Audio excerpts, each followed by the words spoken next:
Hallelujah, praise the Lord. मसीह यीशु के ज़िंदा जलाली बबरकत नाम में आपकी सलामती हूँ। आज मैं आपके लिए जो कलाम लेकर आई हूँ वो है एक समझदार इंसान के बारे में, एक दाना इंसान के बारे में, एक इंटेलिजेंट इंसान के बारे में। देखते हैं कि सुलेमान बादशाह क्या कहता है। वो कहता है 5वीं वर्स में, इमसाल पहली और उसकी 5वीं वर्स में वो कहता है कि हिकमत जो ये वो लिख रहा है वो 4 किस्म के लोगों के बारे में उसने लिखा है। मैंने बात की आपके साथ सादा दिलों के बारे में, मैंने आपसे बात की नौजवान लोगों के बारे में, मैंने आपसे बात की वाइस पर्सन के, हिकमत वाले लोगों के बारे में। आज मैं बात कर रही हूँ इंटेलिजेंट यानी कि दना आदमी के बारे में। और वो लिखता है दना आदमी के बारे में कि हिकमत की किताब जो है दना आदमी को जो है वो इसकी इल्म में तरक्की करने में मदद करती है और सही मशवरे तक पहुँचने में मदद करती है। और साथ ही वो 8वीं वर्ष में बड़ी खूबसूरत बात लिखता है। वो कहता है, ऐ मेरे बेटे, अपने बाप की तालीम को, अपने बाप की तरबियत को तर्क ना कर और अपने माँ की तालीम पर कान लगा।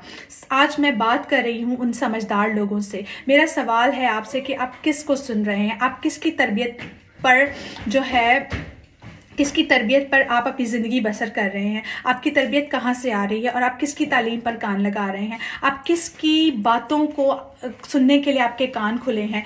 वो कहता है समझदार इंसान वो है जो मशवरा लेने के लिए तैयार होता है ताकि उसकी इल्म में तरक्की हो। दना आदमी वो है जो अपने बाप की, अपनी माँ की तरबियत पर और तालीम पर कान लगाए हुए हैं। मैं आपसे कहना चाहती हूँ कि अगर आप इधर उधर से अपनी तरबियत पा रहे हैं तो बाइबल आपको चाहती है, बाइबल आपको बताती है कि आपको अपने बाप की तरबियत पर कान लगाने हैं। बाप आपके 3 किस्म के हो सकते हैं। एक आपका जिस्मानी बाप है जिसने आपको पैदा किया, एक आपका रूहानी बाप है जो रूह में आपके लिए दुआ करता है, रूह में आपके साथ जुड़ा हुआ, और एक आपका आसमानी बाप है जो जिंदा खुदा या हवा खुदा जिसका नाम है।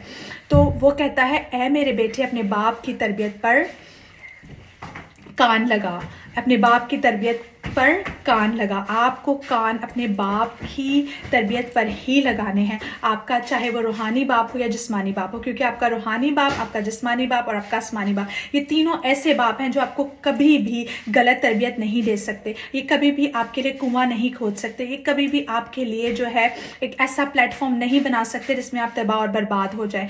बल्कि अगर आप इन तीनों से हटकर किसी और तरबियत पर कान लगाए हुए हैं, चाहे वो आपके रिश्तेदारों की तरबियत आप सुन रहे हैं, चाहे वो आप अपने दोस्तों की तरबियत सुन रहे हैं, चाहे वो आप अपने कोलीग्स की तरबियत सुन रहे हैं, चाहे वो अपने पड़ोसियों की तरबियत सुन रहे हैं, चाहे वो आपके XYZ किसी भी इंसान की तरबियत पे आपके कान लगे हुए हैं, तो वो हमेशा आपको डिस्ट्रॉय, बर्बाद, तबाह कर देंगे।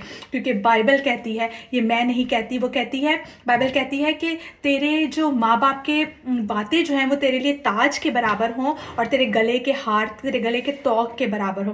ताज जो है वो डिग्निटी की, पावर की, अथॉरिटी की निशानी है। ताज जो है वो रूल करने की निशानी है। ताज जो है वो ग्रेस की निशानी है। इसीलिए वो आपसे बाइबल कहती है कि अपनी माँ की जो तालीम है उसको तरक मत कर। दुनिया की औरतें, दुनिया की जो रिश्ते हैं, दुनिया की और जितनी भी पर्सनालिटीज़ हैं जिनकी तरफ आप जो है उनकी तालीम पर कान लगाए हुए हैं, वो आपको फुसलाएगी।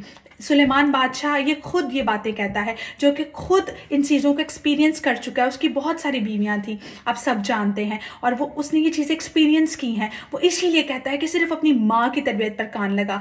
आप डिफरेंट चीज़ों से अपने आप को नहीं ले सकते, आपको सिर्फ अपने बाप की तरबियत पर और अपनी माँ की बातों को लेना है, उनको तरक नहीं करना, रिजेक्ट मत करें, तभी आप समझदार होंगे। अगर आप अपने बाप की और अपनी माँ की तरबियत पर कान लगाए रखेंगे, उनको तरक नहीं करेंगे, तो दुनिया की कोई चीज़ आपको गिरा नहीं सकती। आप एक ग्रेस में, ताज जो है वो ग्रेस, पावर, अथॉरिटी की निशानी है। वो ताज, उनकी बातें, उनकी तरबियत, आपके खुदा की, आपके रूहानी बाप की और आपके जिस्मानी बाप की बातें जब तीनों आपकी ज़िंदगी में आ जाएंगी, तो आप जो ताज, आपकी जिस ताज के बारे में वो लिखता है कि वो ताज की तरह तेरे ऊपर रहेंगी, तो ताज जो है वो ग्रेस को शो करता है, अथॉरिटी को, पावर को, डिग्निटी को शो करता है। और जो गले का हार, वो कहता है वो गले का हार गले के बहुत सांसों से भी करीब वो आपके साथ चिपका रहेगा। दिन रात आप उसी के बारे में सोचेंगे तो आपको कोई भी चीज़ दुनिया की बर्बाद नहीं कर सकती। आप समझदार अपनी नज़र में हो सकते हैं, लेकिन अगर आपके कान कहीं और लगे हैं, रिश्तेदारों की बातों पे लगे हैं, तो आपको अपने कानों को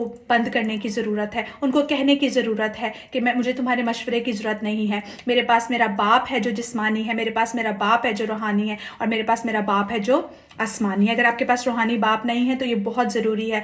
आपको जो नई नस्ल है, जो समझदार लोग हैं, آپ کو ان 3 کریکٹرز کو لینے کی ضرورت ہے. سب سے بڑھ کر اپنی ماں کی باتوں کو ترک مت کریں، ان سے تنگ مت آئیں کہ میری ماں ہر وقت بولتی رہتی ہے. وہ جو آپ کو کہتی ہے وہ آپ کو برے سے بچانا چاہتی ہے. آپ کی ماں کبھی آپ کے لیے برا نہیں سوچ سکتی. دنیا آپ کو تباہ اور برباد کر سکتی ہے، لیکن آپ کے ماں اور باپ ہمیشہ آپ کو سنبھالتے ہیں، بچاتے ہیں، پروٹیکٹ کرتے ہیں. اسی لیے میں آپ سے کہنا چاہتی ہوں کہ اپنے آسمانی باپ کی تربیت پر بھی کان لگانا شروع کریں، کیونکہ کلام جو ہے وہ آپ کو تربیت دیتا ہے آپ کے باپ کی جو آسمان پر ہے. خداوند آپ کو بڑی برکت دے اس کلام کے وسیلہ سے. God bless you all in Jesus mighty powerful and wonderful name. Amen. Bye bye.